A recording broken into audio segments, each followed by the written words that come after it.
kalimat yang ada di dalamnya perlu disikapi secara serius. Kenapa? Karena hanya penjajahlah yang anti kata dukun dan perdukunan di negeri ini. Ini kita bisa lihat dalam konteks sejarah. Assalamualaikum warahmatullahi wabarakatuh. Salam jumpa, salam sejahtera untuk Anda semua. Masih dalam suasana Hari Sumpah Pemuda.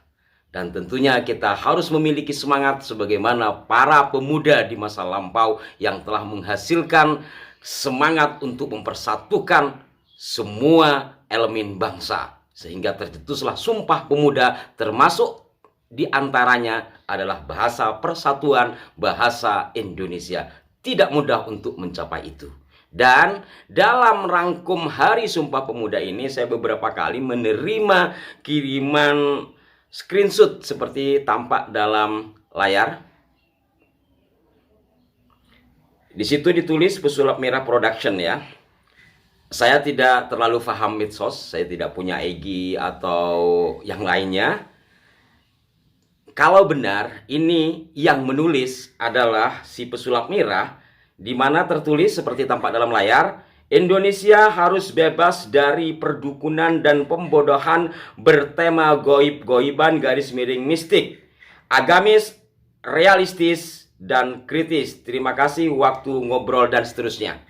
Saya akan menyoroti hal ini terkait dengan Sumpah Pemuda sebagaimana yang kemarin saya bahas terkait dengan 3 baris kalimat yang ada dalam Sumpah Pemuda secara khusus adalah tentang bahasa Indonesia. Karena apa? Karena ternyata untuk mencapai atau memiliki bahasa persatuan bahasa Indonesia itu tidak mudah. Sejak 1926 dalam Kongres Pemuda Indonesia yang pertama baru terputuskan nanti 1928, tepatnya 28 Oktober. Dan itu pun apabila kita membaca sejarah Sumpah Pemuda seperti tertera dalam buku 45 tahun Sumpah Pemuda yang diterbitkan pada tahun 1974 yang silam, Pak Yamin yang menyodorkan 3 rangkaian kalimat itu tidak dibahas dalam rapat-rapat khusus, tetapi diserahkan ketika menjelang akhir. Hal ini dilakukan dimungkinkan untuk menghindari perdebatan panjang. Maka dalam kondisi yang mencapai puncak itu diserahkan lalu diterima kemudian diputuskan. Artinya apa para pemirsa? Tidak mudah. Maka itu ketika beberapa kali mendapat kiriman screenshot seperti tampak dalam gambar, pada akhirnya saya harus bicara. Awalnya saya anggap kawan itu ya memang mungkin kebiasaan nyinyir ya, mungkin gitu awalnya, atau jangan-jangan orang cuman membuat-buat. Hanya saja setelah saya pikir-pikir, benarkah itu tulisan Marcel atau mungkin orang lagi yang buat-buat, tetapi kalimat yang ada di dalamnya perlu disikapi secara serius. Kenapa? Karena hanya penjajahlah yang anti kata dukun dan perdukunan di negeri ini. Ini kita bisa lihat dalam konteks sejarah. Sebab apa? Sebab dukun merupakan satu peristilahan bahasa Indonesia. Dan kata dukun mendeskripsikan sebuah profesi atau pekerjaan yang mulia. Sekali lagi saya akan ungkap secara sejarah. Sejarawan dari YIN Surakarta, Martina Savitri dalam sebuah artikel mengatakan bahwa pada tahun 1701, ini abad 18, dalam kamus Inggris Melayu, nama kamusnya adalah Bowry, di situ dideskripsikan kata dukun memiliki pengertian ahli pengobatan dan sains.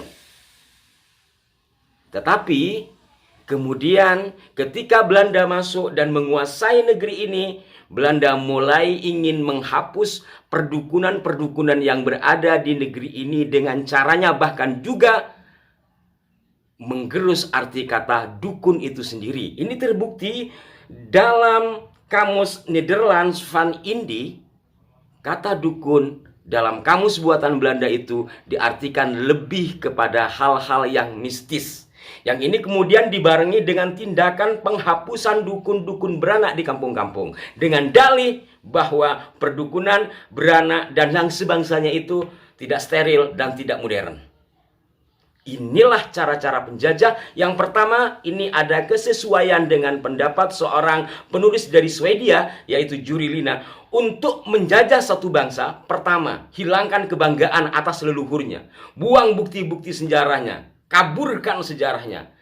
Profesi dukun yang mulia pelan-pelan tergerus, kemudian generasi belakang sudah menganggap dukun itu identik dengan klinik. Ini apabila kita melihat dari sisi sejarah. Yang paling mudah sekarang kita melihat dalam Kamus Besar Bahasa Indonesia. Anda bisa googling, tidak perlu beli kamus besar umpamanya. Kita lihat sekarang. Apa arti dukun dalam Kamus Besar Bahasa Indonesia? Dukun, orang yang mengobati, menolong orang sakit, memberi jampi-jampi dalam kurung mantra, guna-guna, dan sebagainya. Kemudian nanti ada kata sambungnya, dukun beranak, dukun calak, dukun jampi, dukun japa, dan seterusnya. Maka dari sini kita bisa menarik benang merahnya bahwa kata dukun itu adalah profesi. Maka istilah yang disematkan kepada profesi janganlah dikaitkan kepada tindak keburukannya. Misalkan saya polisi. Ada polisi seperti yang sedang ramai ini diduga melakukan tindak pembunuhan. Bukan polisinya yang salah, tapi pelakunya atau oknumnya. Begitu juga dalam dunia perdukunan. Umpama ada dukun yang melakukan penipuan, person dialah yang salah, sementara profesi dukun tidak bermasalah. Kenapa, Mas Marcel, perdukunan atau dukun harus dihapuskan dari negeri ini, sementara dukun adalah sebuah profesi yang mulia? Adapun tindak kejahatannya adalah person yang melakukan mungkin atas nama dukun atau dia berprofesi sebagai dukun. Kalau hal ini kan banyak. Anda pesulap, bisa saja kan seorang pesulap karena mampu menyulap kemudian melakukan penipuan. Tapi bukan sulapnya yang salah. Mungkin seperti itu kan, tapi pelakunya. Ini yang perlu dicermati kita semua sebagai bangsa Indonesia. Maka kalau memang benar, sekali lagi saya garis bawah ini ya, kalau memang benar ini tulisan Mas Marcel, jangan-jangan Anda sudah dipakai oleh kelompok tertentu untuk menggerus kebudayaan kita agar kita mudah dijajah. Hati-hati Mas. Ingat ke Sumpah Pemuda. Memutuskan bahasa satu atau menjunjung bahasa persatuan bahasa Indonesia itu butuh waktu lama. Janganlah bahasa Indonesia dinudai. Dan hal ini juga mohon maaf sekali kepada kiai-kiai saya yang di MUI. Berulang kali saya katakan dan pernah saya langsung berdiskusi dengan salah satu ulama MUI yang bagian fatwa juga. Dalam fatwa MUI seperti yang saya bahas tempo hari, kata kahin itu diartikan dukun. Padahal apabila kita melihat secara jernih dalam kitab tafsir seperti yang saya bahas pada tempo hari dengan Ustadz Samad, kata kahin itu memiliki pengertian lebih sesuai itu kepada peramal. Arrafan juga peramal, tapi arrafan nanti peramal yang seperti apa? Man ata kahinan aw arrafan fasaddaqahu bima yaqulu faqad kafara bima unzila ala Muhammadin sallallahu alaihi wasallam. Kahin di sini diartikan dukun. Bagaimana dengan dukun bayi, Pak? Sekali lagi, saya pernah diskusikan ini langsung dengan seorang ulama MUI, tidak hanya ngomong di medsos. Saya juga mempertanyakan dari mana kata kahin bisa diterjemahkan dukun. Sebab saya juga mencoba mencari terjemahan-terjemahan sahabat-sahabat saya, senior-senior saya yang mondok di pesantren-pesantren salaf yang masih menyasa istilahnya ya. Arta dalam hadis itu kahin diartikan apa?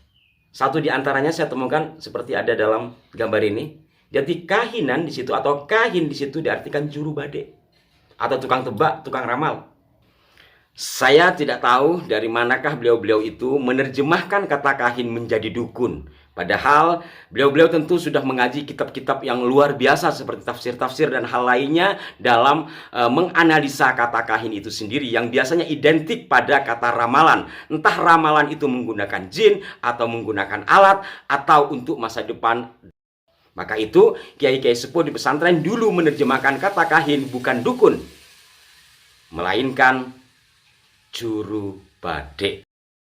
Yang saya temukan dalam beberapa jurnal online, kata kahin diartikan dukun itu di situs-situs sahabat-sahabat kita dari kalangan Salafi Wahabi malah. Jadi lebih spesifik terkait hal ini, bahwa kahin menurut saya tidak pas diartikan dukun. Silakan Anda saksikan kembali wawancara kami dengan Ustadz Somad. Nanti linknya saya taruh di deskripsi, biar tidak terlalu panjang. Silakan lihat di sana. Kembali lagi kepada Mas Marcel dengan garis bawah apabila ini benar sampean yang nulis loh Mas. Di sini kemudian ditulis agamis, realistis, dan kritis. Mas, kalau bicara agamis sampean jangan jadi pesulap Mas. Sebagian dari ulama mengharamkan sulap. Dan sulap dikatakan sebagai bagian dari sihir. Bermain sulap, berprofesi sulap, bahkan uang sulap itu dikatakan haram. Dalam salah satu kitab, beberapa kitab, bukan salah satu. Salah satu kitabnya nanti saya tampilkan di gambar.